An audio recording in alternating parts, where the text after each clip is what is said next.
Welcome back to Stateside Veterans. Appreciate you being here today. The ask is for you to hit the subscribe button that you see in the corner or down below and give me a thumbs up. That will help YouTube get this information out to the veteran community. Boy, this is a frustrating and sad article. Have you guys been following what's been happening with a gentleman in Tennessee named David O'Connor? He is a veteran and essentially he has been erased by the state. I'm going to go through the article. The link is down below. This is from the Independent. This article and this information has been out there for a while, but this is just one of those things that gets my blood boiling. I do understand that there are rules and regulations for every situation, but it just seems like our elected leaders and people in government at the state and federal level just don't apply common sense sometimes. This is a 77-year-old that has had his driver's license taken away, lost a number of the benefits that he should be receiving because the state says he's not a citizen. It really shouldn't be up to a state to tell you if you are a citizen. We are the citizen of a nation. So I find this whole thing a little bit disturbing. This was from Mike Bettigan, so I appreciate him putting this out for the Independent and getting this information out to the veteran community. I'm going to start reading a little bit and we can talk about this. A U.S. Navy veteran who's lived in America for more than 7 decades says it now feels like his country doesn't want him after his citizenship was challenged by authorities in Tennessee. As the nation celebrates Independence Day on July 4th, that was just a little while ago, David O'Connor is locked in a battle with his state DMV, which has taken away his license after claiming he could not prove he was a U.S. citizen. So the burden of proof for somebody that already has a driver's license, who's already served his country, falls on him. It is not on the state in this particular case to prove that they have a concern with this particular veteran, which bothers me. I'll continue reading the article here.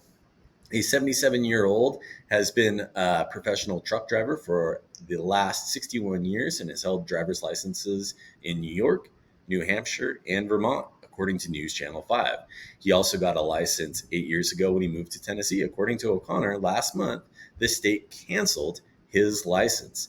They told me I shouldn't have the license in the first place because I couldn't prove that I was a citizen. Going on here, both of O'Connor's parents are U.S. citizens, but briefly were living in Canada when he was born, meaning that he has a Canadian birth certificate. When O'Connor went to the Driver's Service Center in McMinn County to renew his driver's license and get a real ID, the certificate was rejected. Now, for those of you that don't know, Real ID are enhanced state driver's licenses.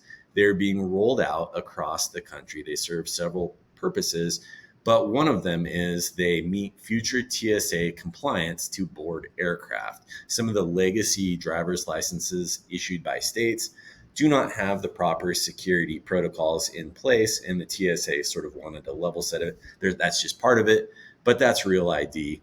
If you get a minute, Google it, especially if you're an avid traveler and you have an older driver's license, because you might get a nasty surprise when you go to the airport.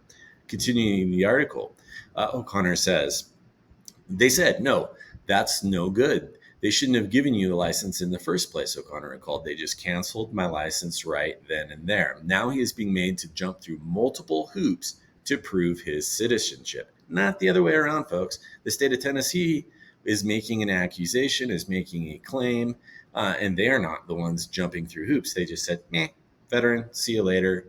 We're going to take this license back until you can prove otherwise. It just strikes me as guilty until proven innocent.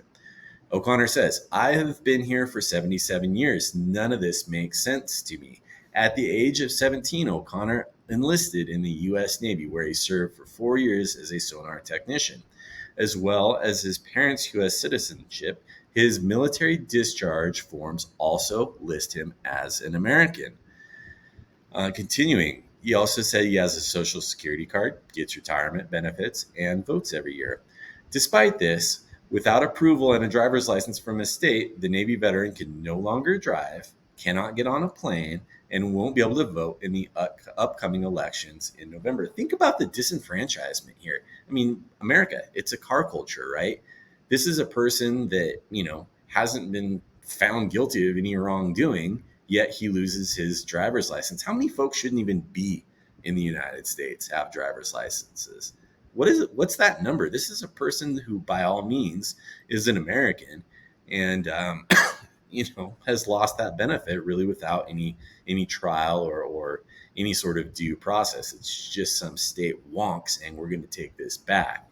It's really a frustrating and an upsetting circumstance here. He says, it's like your country doesn't want you. I've tried to do things the right way all my life, and now it's like I'm nothing. The O'Connors were supposed to visit family earlier in Vermont, but without a driver's license, he can't fly there. Can't drive either. Ultimately, O'Connor had to cancel his airline ticket and have his son drive him there. His wife, Jean O'Connor, said she was flabbergasted and outraged by the situation. It just blows my mind, she told News Channel 5. I'm flabbergasted. I'm outraged that a 77-year-old is now considered a non-citizen by a country that he has lived in his whole life. There's a little bit more here about some of the social media reaction, but it's just frustrating that a state entity or a state organization, without due process, according to their own procedures, can just take away somebody's very important rights. I mean, folks, how many of you out there watching this rely on your vehicle to make your life happen, get to the grocery store, get to work, get to see family, whatever it may be? Without that driver's license, you're severely handicapped in what you can do. And now I do understand there's situations where the state can and should take away a driver's license. If you're driving impaired, if you've hurt somebody, if you're reckless, that's reasonable, and there is due process for that.